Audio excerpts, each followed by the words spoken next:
I'm just seeing it from my eyes as separations. This is why I told you that Yud-Kei Vav-Kei is above time.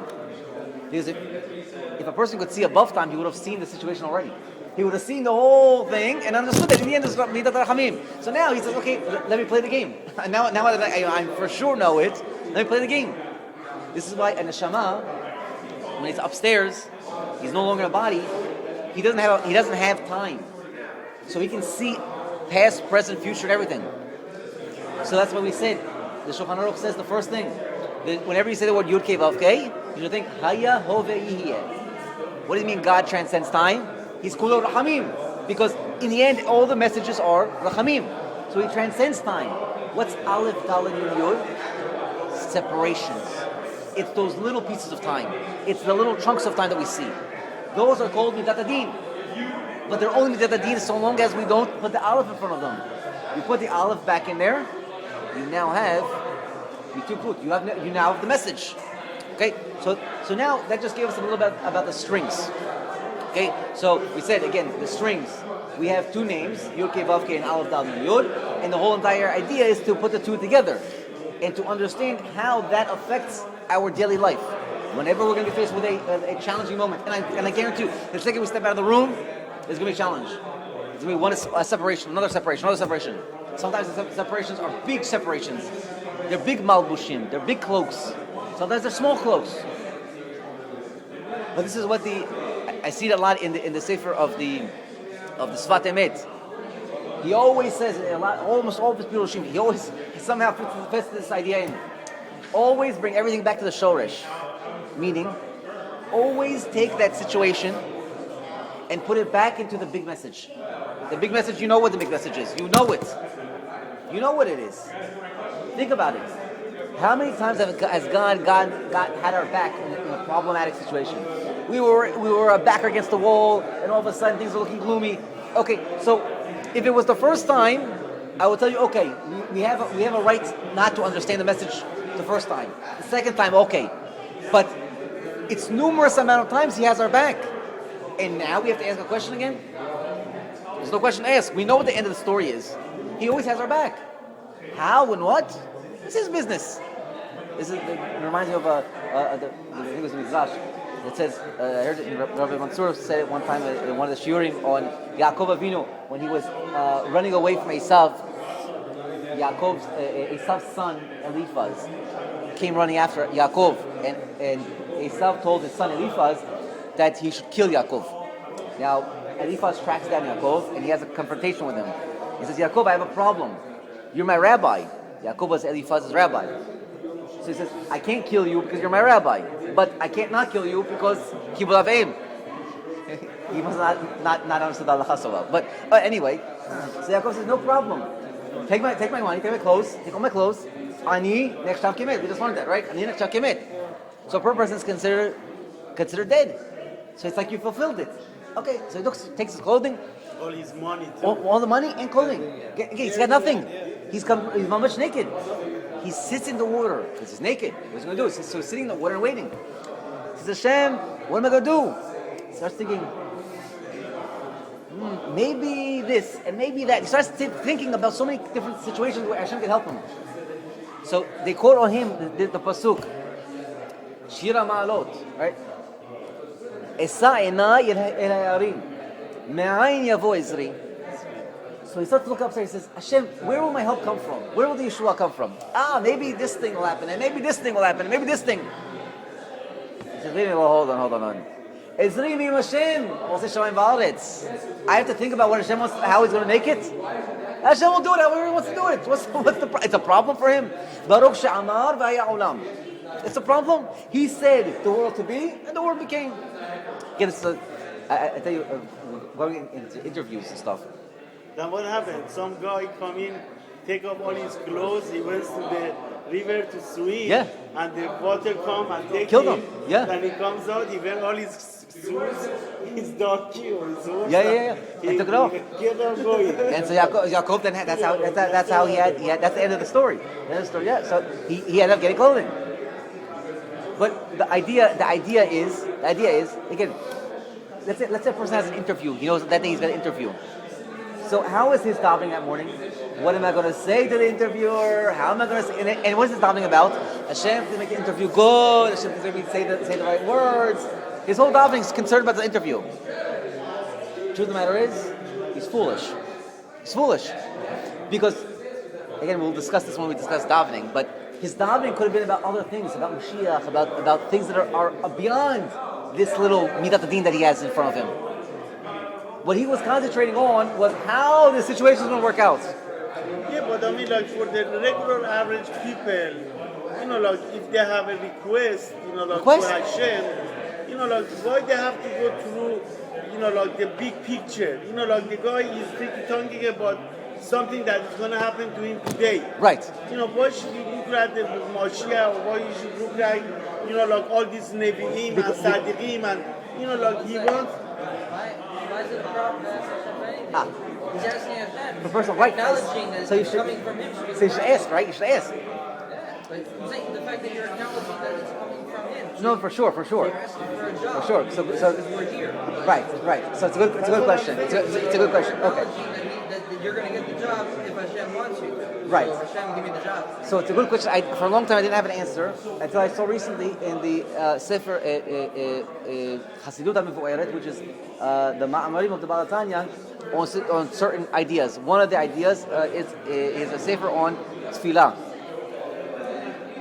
And in there he says the following idea. Hopefully I'll remember it correctly. But he says, again, it's off topic, but we'll say it. Is that like this?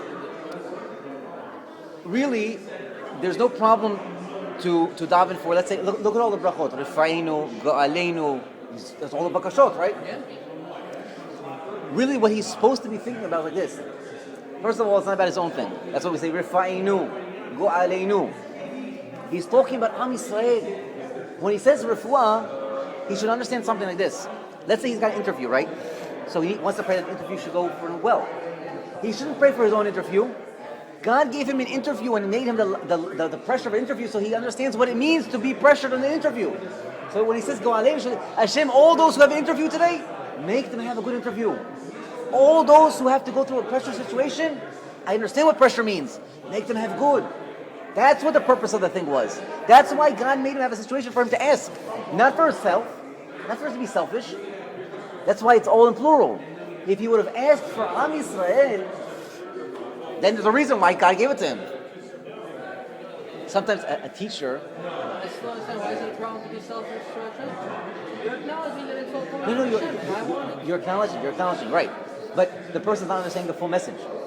The reason God gave him that situation, that he needs something, right, is yes, that he will need it, but it was so that he would understand what the greater good needs. You see, it's, for example, like let's say, what would be the idealistic president? A person who went through poverty, rags to riches. Why? Because he knows what the poor person wants. He's a man of the people. He understands what they wanted. So actually, all of the reason that he went through poverty, was so that he could understand what they felt like. And if he understood what they felt like, he actually connects with them. Yeah, but I mean, like, we cannot say Hashem, give all the Jewish Why not? people money. Why not? Give me the money. You know what I'm talking about? Why not? And I'll give you a proof. It says, the Gemara says, Kol ha'sho'el al chavero ne'ena rishon. If you ask for your friend, you get first. Understand, but like... It's a good guarantee, that's it. That's the proof. So say, Hashem, give everybody money. We say Hashem, give to everybody. Give everybody. Then give to me. No, you don't even need to say to you. God already said, he wants for everybody, I have to give him first. He's asking for everybody, I'm going to give him first. So that's why if a person blesses his friend... But then you didn't even ask. Then you didn't even ask me. It's like bypassing Hashem. But you You're did. saying, if No, I'm but- asking for your friend, then you get it. But You're because you know what? Look, remember you said the reason that the person wants to ask is because he realizes it's from Hashem. Right. But here he realizes it's from Hashem also. Actually, he realizes it on a grander scale. He realizes the reason for the need. He doesn't realize the lack. Again, when he prays for, let's say, the money, it means that he wants to fill a void. But he doesn't realize why he didn't have the money to begin with. So he realizes now that he needs the money. That's all he realizes. But he doesn't go farther and realize, why did I come to the situation that I needed the money? You understand what I'm saying? It's one step back. perspective. The purpose of having the lack is so that you have perspective. It's not that it's a problem to say to Hashem, I need money because I have to feed my kids, I have to feed my family. But when you have, put it like this, you have kids, right? So when you ask for parnasah, you say, I want parnasah. Why? Because you want to have a good time, whatever. Maybe a little bit, okay. But you have to feed your kids. You want to send them to good school. You say, Hashem, I want to send my son. He's smart. I want to get him a tutor so he can learn tomorrow early. I want to whatever. Okay, so you're thinking about something else. So why do you feel that strangulation? Then maybe you come to things like, look, think about how many kids. There's so much potential. There's so much difficulty, whatever. And how much more so they all need it. Hashem supply to everybody to gain perspective in general of the world. So you have a lack. Your lack leads you to perspective. Your perspective leads you to ask a more appropriate question broadly. And they say, right, that tefillah is the power to shake the world, right? If you could understand the power of tefillah, you could do nothing else, right? Like it's just so powerful. So it gains your perspective so that you can ask the right things. And it's like an active participation in the world. It's not a problem for you to ask for yourself, but one stage is asking for yourself. It's like a kid asking for the toy. Then you get the lack of the toy, right? And then Hashem has to teach you, well, it's not just giving you the toy. You're being spoiled if it just gives you the toy. So I'm going to make you work for it. You're going to have stars on a chart before you earn the toy. For every good thing you do, you're going to sticker. And the fact that you have to work for it makes you understand how valuable this toy is. Right, then when you're older, you want bigger toys, you want a car. Well, I can just give you a car, or you can go and get a job, and you're going to have to make money, and you have to balance your checkbook, and it's a hassle, and it's stressful, and it's difficult, and you stay up nights wondering how you're going to make your car payment, and then you realize, okay, well, I've managed it, now you appreciate it. And then when your kid asks you for a car, you say, save up, kiddo. This isn't easy to get. Things don't come free in life. But you can understand it then, and then when you say this, when you can phrase a question to Hashem, you have perspective to say, it's not that I want, or they want. We need this, and this is what it feels like, what suffering it is that we have to go through to achieve this. You gain perspective when you talk to Hashem, even if it's because you want something, even if you're asking because you want something. Your motivations, whether they're more altruistic or less altruistic, become more informed. And when you're more informed and it can be with more emotion, you're able to properly direct your questions to Hashem and say, this is something that's necessary because this is what it's like not to have it. But that's so we work. But that's it. Depends how you feel internally. Right. You're connected. There are some people, they feel they are connected. But the connection is something that only you know from what's about your heart. Well, maybe that doesn't matter as much as we think. Because I'm just saying, maybe. I'm saying, okay, sometimes I feel more connected, sometimes less. I don't know if everyone's like this, but sometimes I feel more connected. Sometimes I feel, this is so great. I'm so in love with Hashem. I feel so inspired. And then other times, I feel very distant, and it's a struggle. And it's one of those things that you put on your tefillin. I remember the first time I put on my tefillin, I was shaking. I was so excited. You feel like you just became a man. And then, I'm 19 years old, and I'm tired, and I'm in college, and I don't really want to get up to put on my tefillin, so I skip it 1 or 2 days. Before that, I couldn't imagine not putting them on. It was like this amazing, inspirational thing, and then not so much. So the connection has to be worked on. But even when you're somewhat distant from your parents or from your children, I don't have kids, but even, my mother's 3,000 miles away. I see her once, twice a year maximum.